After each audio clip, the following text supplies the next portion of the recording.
Mesdames et messieurs, je me tiens devant vous aujourd'hui avec un désir ardent de partager des idées profondes sur un sujet qui a le pouvoir de façonner nos destins et de transformer nos vies, la compréhension de la psychologie de l'argent. Alors que nous nous embarquons dans ce voyage de découverte, je vous implore d'ouvrir vos esprits, d'absorber la sagesse qui l'assure et de permettre qu'elle catalyse le changement que vous recherchez. Tout d'abord, reconnaissons la vérité fondamentale selon laquelle la richesse n'est pas simplement le reflet de l'argent que nous accumulons, mais une manifestation de notre état d'esprit, de nos croyances et de nos actions. La psychologie de l'argent est un royaume labyrinthique et pour le naviguer avec succès, nous devons cultiver un état d'esprit qui transcende les simples transactions financières. La richesse commence dans l'esprit et nos pensées sont les architectes de nos destins financiers. Dans la grande tapisserie de la vie, l'argent n'est qu'un fil, mais son influence est indéniable. C'est un outil, une ressource et un symbole de la valeur que nous apportons au monde. Pour utiliser cet outil efficacement, nous devons en comprendre la nature et en respecter le pouvoir. L'argent n'est ni bon ni mauvais, il est neutre. Il prend le caractère et la direction que nous, en tant que ses gardiens, lui donnons.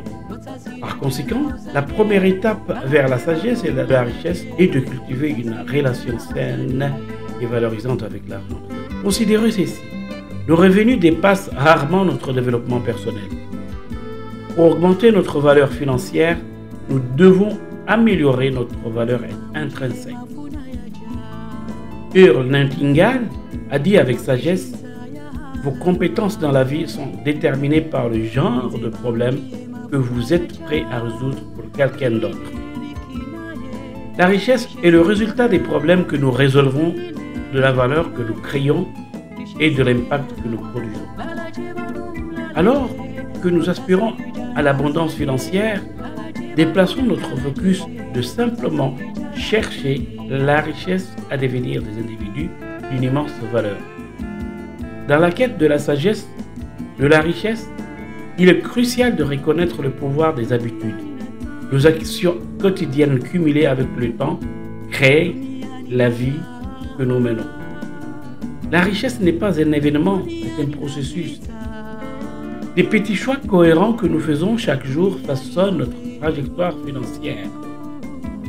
Par conséquent, soyons intentionnels quant à nos habitudes, car elles sont les architectes de notre destin financier. De plus, explorons le concept de la gratification différée. Dans un monde dominé par les biais instantanés, la capacité de différer la gratification est une caractéristique rare et précieuse. Le succès ne consiste pas à acquérir ce que nous pouvons dans l'instant, mais à ce que nous sommes prêts à sacrifier pour une récompense plus grande à l'avenir. La sagesse de la richesse exige que nous cultivions la patience de s'aimer des graines aujourd'hui, sachant que la récolte viendra en temps voulu. Alors que nous approfondissons notre compréhension de la psychologie de l'argent, n'oublions pas l'importance de l'éducation financière. Le monde de la finance est complexe et l'ignorance peut être un compagnon coûteux. Cherchez inlassablement la connaissance, car c'est la clé qui ouvre les portes de la liberté financière. Instruisez-vous sur les investissements, comprenez les principes de la capitalisation et familiarisez-vous avec les lois de l'argent. Un esprit bien informé est un esprit puissant. Dans la quête de la richesse, il est essentiel d'embrasser le risque. Les rendements les plus importants sont souvent accompagnés des plus grands risques. Cependant, le risque calculé n'est pas de la prudence, c'est une manœuvre stratégique vers des récompenses plus grandes. Soyez audacieux dans vos entreprises, mais laissez la sagesse être votre guide. Ce qui m'amène à mon point suivant. Imaginez une bibliothèque remplie de la sagesse collective des âges, un réservoir de connaissances qui traverse les siècles et transcende les frontières. À l'intérieur de ces pages se trouvent les plans pour le succès, les stratégies pour la création de richesses et les clés pour débloquer tout votre potentiel. Ce trésor est accessible à tous et le passeport pour y accéder est le simple acte de lire. Des livres sur la croissance personnelle ne sont pas simplement de l'encre sur du papier. Ce sont des mentors, des guides et des compagnons sur votre chemin vers la liberté financière. Comme je le dis souvent, les pauvres ont des grandes télévisions. Les riches ont de grandes bibliothèques. La distinction ne réside pas dans la taille de l'écran, mais dans la profondeur de l'esprit. La lecture est le pont entre l'ignorance et la connaissance, entre la médiocrité et la grandeur.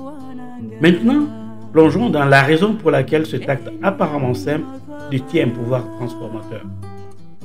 Tout d'abord et avant tout, les livres élargissent les horizons de votre pensée. Ils vous introduisent à des idées, des perspectives et des possibilités que vous pourriez ne jamais rencontrer dans votre vie quotidienne. Votre esprit est comme un parachute, il fonctionne mieux quand il est ouvert. La lecture ouvre les vannes de votre esprit, permettant à des idées fraîches de s'écouler et de façonner votre vision du monde. Considérez les grands esprits de l'histoire, les penseurs, les innovateurs et les leaders qui ont laissé une marque indélébile sur le monde. Qu'ont-ils en commun? Une soif insatiable d'apprentissage. À travers les livres, vous avez le privilège de vous tenir sur les épaules de géants en tirant des leçons de ceux qui ont marché sur le chemin du succès avant vous. De plus, les livres sur la croissance personnelle vous inculquent les habitudes et les disciplines nécessaires pour le succès financier. Le succès laisse des indices. Et ces indices sont souvent un fruit dans les pages des livres. Que ce soit les habitudes des personnes très efficaces, les principes de la création de richesse ou l'état d'esprit des champions, ces leçons attendent d'être absorbées par ceux qui les recherchent. Parlons du pouvoir de l'association. Vous êtes la moyenne des 5 personnes avec lesquelles vous passez le plus de temps. Les livres vous permettent de vous associer avec les plus grands esprits de l'histoire, quelle que soit votre proximité physique. À travers le mot écrit, vous pouvez vous plonger dans les pensées, les philosophies et les stratégies de ceux qui ont atteint le pinacle du succès. En lisant, vous êtes en compagnie de la grandeur et cette association façonne votre caractère, influence vos actions. De plus, les livres servent de miroir reflétant vos forces et révélant vos angles morts. Ils sont une forme de découverte de soi, vous guidant pour découvrir vos talents latents, affronter vos limites et entreprendre un voyage d'amélioration continue. Le sol le plus fertile pour la croissance personnelle est le sol fertile de la conscience de soi. Et les livres sont les outils qui cultivent cette conscience. Maintenant, abordons le lien crucial entre la croissance personnelle et l'indépendance financière.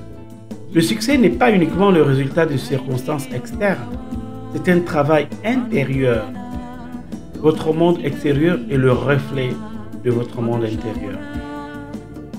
Le succès financier ne consiste pas seulement à acquérir de l'argent, il s'agit de devenir la personne qui peut attirer, gérer et multiplier la richesse. Les livres sur la croissance personnelle sont les catalyseurs qui déclenchent cette transformation interne. Ils façonnent votre mentalité, affinent votre caractère et inculquent les qualités requises pour la maîtrise financière. En absorbant les leçons des pages, vous développez la résilience pour affronter les défis, la discipline pour poursuivre les objectifs et la créativité pour innover face à l'adversité.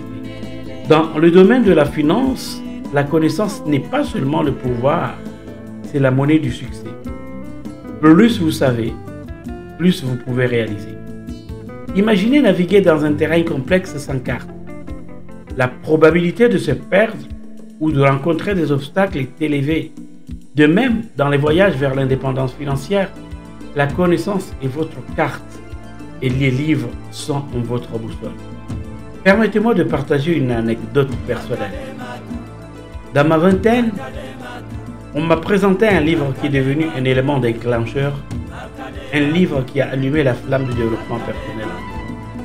Ce livre était comme un phare me guidant à travers les eaux turbulentes de l'incertitude et me conduisant vers les rivages de la prospérité.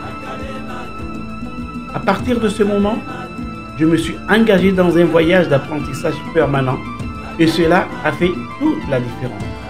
En conclusion, mes amis, laissez-moi vous laisser avec cette vérité intemporelle. La clé de l'indépendance financière ne réside pas seulement dans la recherche de la richesse, mais dans la quête incessante de la croissance personnelle. Lire des livres sur le développement personnel n'est pas un luxe, c'est une nécessité. C'est le pont entre là où vous êtes et où vous aspirez à être. Alors que vous vous lancez dans ce voyage de découverte de soi à travers le mot écrit, rappelez-vous que vous n'êtes pas seul. Vous êtes en compagnie de visionnaires, des pionniers et de ceux qui ont osé rêver en grand. Laissez les livres être vos mentors, vos compagnons et vos partenaires silencieux dans la quête de la liberté financière. L'un de mes chers amis, Robert, également connu sous le nom de Bobby, était autrefois enseignant dans une grande université aux États-Unis. Bobby a enseigné à l'école pendant plusieurs années, mais il s'est un peu lassé.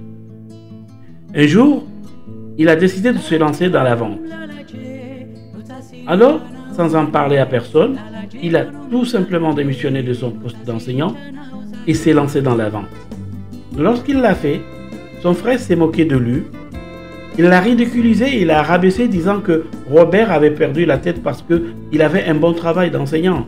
Maintenant, il pense être un vendeur. Il va tout perdre. Son frère l'a vraiment rabaissé. Bobby a dit: la façon dont mon frère a réagi quand je suis entré dans la vente, cela m'a tellement énervé que j'ai décidé de devenir riche.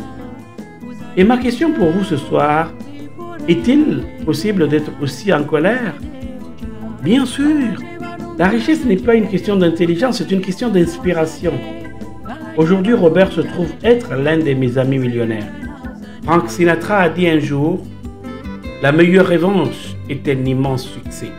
Trouvez suffisamment de raisons pour qu'après ce soir, vous ne manquiez jamais d'inspiration. Vous n'aurez peut-être pas toutes les réponses tout de suite, mais vous pouvez les obtenir si vous avez les raisons. Votre meilleur avenir est un rêve pour vous-même et pour votre famille. Où voulez-vous aller? Que voulez-vous faire? Que voulez-vous être? Que voulez-vous voir? Vous devez rêver. Rêver des rêves. Vous devez rêver. Ne perdez pas vos rêves pour vous-même, pour votre avenir, pour votre famille. Des rêves d'amour, d'entreprise, de voyage, de faire des choses, de devenir quelque chose d'unique lors de votre parcours ici. Ne perdez pas vos rêves. Faites quelques rêves. Monsieur Schoff m'a dit un jour: Monsieur Ron, je pense que vous avez beaucoup d'intelligence, de talent et de capacités. Probablement ce qui vous manque, ce sont beaucoup de raisons. Il a dit: je ne pense pas que votre solde bancaire actuel soit une véritable indication de votre niveau d'intelligence. J'ai été heureux d'entendre cela. Il a dit: je pense que vous êtes beaucoup plus intelligent que votre solde bancaire actuel ne l'indique. Vous avez assez d'intelligence mais pas assez de raison. Donc, voyez-vous, les raisons peuvent changer votre vie. Voici ce que j'ai aussi découvert. Les raisons viennent en premier, les réponses viennent en deuxième. Vous n'obtenez pas les réponses pour bien faire avant d'avoir les raisons. La vie a une manière mystérieuse de garder toutes les réponses et de les donner uniquement aux personnes inspirées par des raisons. Ainsi, les raisons font la différence dans la façon dont votre vie se déroule. Passons en revue une liste rapide appelée raisons de bien faire. Tout d'abord, il y a les raisons personnelles. Certaines personnes réussissent pour la reconnaissance, certaines personnes réussissent pour le respect, certaines personnes réussissent pour la manière dont cela les fait se sentir. Ils aiment le sentiment d'être un gagnant. Ce sont de bonnes raisons. Ensuite viennent les raisons familiales. Certaines personnes réussissent extrêmement bien pour les autres. Et c'est puissant. Les êtres humains peuvent grandement s'influencer les uns. Parfois, nous ferons des choses pour quelqu'un d'autre que nous ne ferions pas pour nous-mêmes. Nous sommes faits ainsi. J'ai rencontré un homme qui a dit un jour: Monsieur Ron, pour faire toutes les choses que je veux faire avec ma famille à travers le monde, je dois avoir au moins $250 000 par an. J'ai pensé: incroyable! La famille d'un gars peut-elle affecter autant? Et la réponse est bien sûr. Quelle chance sont les personnes qui se trouvent fortement influencées par quelqu'un pour la réalisation personnelle. Quand Andrew Carnegie est mort, ils ont ouvert son bureau et dans un des tiroirs du bureau, ils ont trouvé un bout de papier. Et sur ce bout de papier, il était écrit « Je vais passer la première moitié de ma vie à accumuler de l'argent. Je vais passer la dernière moitié de ma vie à tout donner. » Quel objectif! Il était tellement inspiré par cet objectif que la première moitié de sa vie, il a accumulé 450 millions de dollars et la dernière moitié de sa vie, il a tout donné. Bonne question ce soir. Qu'est-ce qui vous motive? Qu'est-ce qui vous pousse à vous lever tôt et à rester debout tard et à travailler toute la journée? Question suivante. Qu'est-ce qui vous démotive? Quand j'ai trouvé les réponses à ces deux questions, ma vie a explosé de changements. J'ai finalement découvert ce qui me démoralisait et j'ai guéri cela. Et ensuite, j'ai trouvé une longue liste de raisons suffisantes pour me motiver. Et une fois que les lumières se sont allumées pour moi à l'âge de 25 ans, elles ne se sont jamais éteintes. Je suis tombé du ciel quelquefois, mais je n'ai jamais perdu cette volonté de faire quelque chose d'unique de ma vie. Voyez-vous, les raisons ont changé toute ma vie. Il y a une autre liste, des raisons appelées raisons basiques, dures et simples parfois. Ces petites raisons sont les raisons les plus puissantes qui peuvent changer votre vie. Parfois, cela ne prend pas beaucoup. Je porte maintenant plusieurs billets de 100 $ dans mon porte-monnaie. Ce ne sont que quelques centaines de dollars, mais c'était l'une de ces raisons qui a changé ma vie. Juste avant de rencontrer M. Schoff, j'ai entendu frapper à la porte. Je vais à la porte et là se trouve une petite fille d'environ 7 ans vendant des cookies Girl Scouts. Et elle m'a fait l'une des meilleures présentations de vente que j'ai jamais entendues. Une offre spéciale, plusieurs saveurs, tout un paquet de choses, 2 $. Et avec un grand sourire, elle m'a très poliment demandé d'acheter. Et je voulais le faire. Gros problème, je suis fauché. Je n'ai pas 2 $. Et à ce jour, je me souviens de la douleur et de l'embarras. Je suis père, je suis marié, je suis allé à l'université, je travaille, j'ai 25 ans et je n'ai pas 2 $. Je ne voulais pas lui dire cela. Donc, je fais ce que je pensais être le mieux. Je lui ai menti. Hé, regarde, j'ai déjà acheté beaucoup de cookies girls. J'en ai encore plein dans la maison. Ce qui n'était pas vrai, mais cela semblait me sortir de l'embarras pour le moment. Il a dit, eh bien, suite, c'est merveilleux. Merci beaucoup. Et elle est partie. Quand elle est partie, j'ai refermé la porte. Et ce jour-là, j'ai dit à moi-même, je ne veux plus vivre comme ça. J'en ai marre de mentir. J'en ai marre d'être foutu. Je ne laisserai jamais cela m'arriver. J'ai promis ce jour-là que je travaillerai aussi dur que possible et que je porterai toujours assez sur moi. Mon histoire de biscuit connut d'ailleurs une fin heureuse. Plusieurs années plus tard, je sortais de la banque où je venais tout juste de faire un dépôt important. Je m'apprêtais à traverser la rue pour me rendre à ma voiture lorsque j'aperçus 2 fillettes qui vendaient des bonbons pour un organisme quelconque. L'une d'elles s'approcha et me dit « Oh, monsieur, aimeriez-vous acheter des bonbons ?»« Oui, j'aimerais bien, lui dis-je, d'un air amusé. Quel genre de bonbons as-tu ?»« Des nougats. »« Des nougats ? Ce sont mes bonbons préférés. Combien les vends-tu ? » Seulement 2 $, monsieur. 2 $? Combien de boîtes de bonbons as-tu ? J'en ai 5. En regardant son ami, je dis, et toi, combien de boîtes te reste-t-il ? J'en ai 4. Ça fait 9 en tout, d'accord ? Je les prends toutes. Les 2 fillettes me regardèrent d'un air stupéfait et me dirent finalement encore, vraiment ? Bien sûr, j'ai des amis à qui j'aimerais pouvoir en offrir. Alors, toutes contentes, elles se hâtèrent d'empiler les boîtes pour me les donner. Je sortis 18 $ de mon porte-monnaie et comme j'allais partir, l'une des fillettes se retourna et me dit « Monsieur, vous êtes vraiment bien. Que dites-vous de cela? Vous rendez-vous compte? On m'a dit que j'étais une personne vraiment spéciale pour n'avoir dépensé que 18 $. Maintenant, vous savez pourquoi. Donc, je ne veux plus rien manquer. C'était juste une de ces raisons qui ont contribué à changer ma vie. Une de mes raisons profondes était budget finance. Budget finance usait de ma patience. Au tout début, j'étais tombé pour l'un de ces prêts de consolidation. Vous regroupez toutes vos petites factures difficiles à payer en une grosse facture impossible à payer. D'accord? J'étais en retard de 4 ou 5 paiements. Un gars m'appelait jour et nuit. Il me harcelait, il me menaçait de me traîner devant le juge, me menaçait de ruiner ma crédibilité, de ternir l'image de ma famille. Un jour, il a dit: nous allons venir chercher votre voiture, la traîner dehors devant vos voisins. À cette époque-là, je suis fauché, je suis pitoyable, je ne peux rien y faire. Je n'ai jamais oublié comment ce type m'a fait. Et quand j'ai rencontré M. Choff et que j'ai remis ma vie en ordre et que l'argent a commencé à fluer, c'était l'un de mes premiers projets, budget finance. J'y ai mis du cœur, jour et nuit. J'ai finalement rassemblé tout l'argent que je leur devais, ce qui était considérable. J'ai choisi une date pour le remboursement et quand le jour est arrivé, j'ai mis l'argent en petites coupures dans une grande mallette et je suis entré dans le bureau de budget finance. Le gars qui me harcelait si souvent, son bureau était à environ 3 places. Je suis allé droit vers son bureau. Il a été surpris. C'était la première fois que j'y étais depuis que j'en ai emprunté l'argent. Sans dire un mot, j'ai ouvert cette mallette et vidé cette pile d'argent sur son bureau. J'ai dit: comptez-le, tout y est. Je ne reviendrai jamais. Je me suis retourné et suis parti en trombe.